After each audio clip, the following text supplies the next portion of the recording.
up in here, and we are currently getting ready to get down in here and get the starter out of it. So first things first, you want to remove your bodywork, the air intake duct. I removed these 3 screws. That way this bodywork here is a little easier to work on. On the opposite side of the bike, you want to remove the exact same screws. They go on the tank there, and it comes out. We'll be removing the tank cover, the fuel tank. I think that's all that's under there. And the thermostat housing. I've got to remove the water pump housing, and then we can get to the starter. First and foremost, let me show you guys what the issue is. So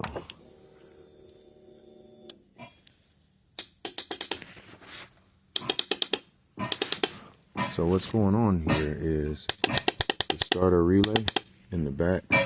That would be this thing underneath here with under the red cap. The starter relay is working. The starter button is working, but the starter itself is not working. And the way you can verify that is like this. I'm going to take the screwdriver, tap the starter, and push the starter button simultaneously. So,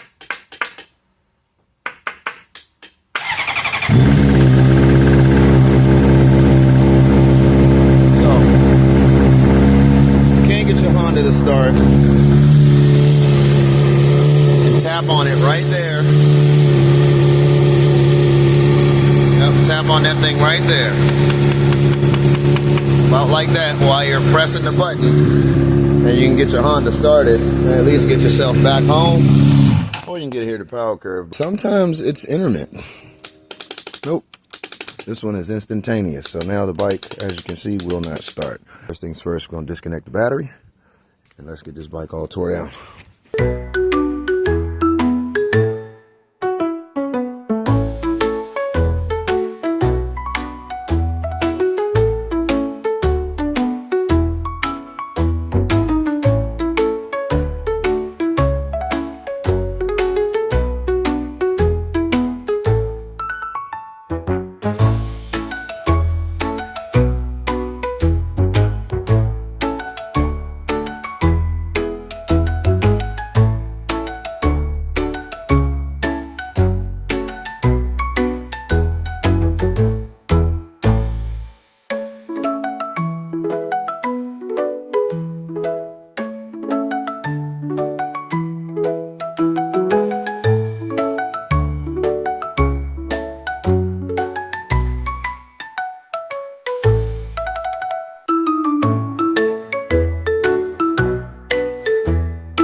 So that was not a lot of work. It probably looked like more work than it is.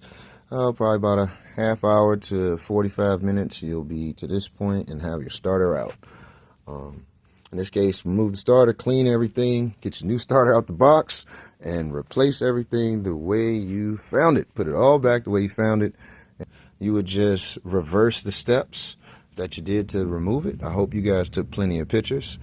Make sure you take some pictures along the way if it's your first time attempting this. This is a 2005 CBR 600 Honda, and we are replacing the starter. And it's pretty far down in there. You have to remove the gas tank, a little bit of the body work, but it is something that you can do yourself. You already know what time it is. We is at that part of the video. We got everything back together. We got the starter down in there. We got some silicone. We got the water outlet. All the coolant lines are back together. We got our bleed, the cooling system, but she's back together. Let's make sure we fix that starter. Oh yeah. So we got it all fixed up. It is all good to go. Well, it ain't good to go yet. We got to put it all back together, but it's starting on its own. It's fixed, so problem solved. Y'all already knew I was gonna fix it.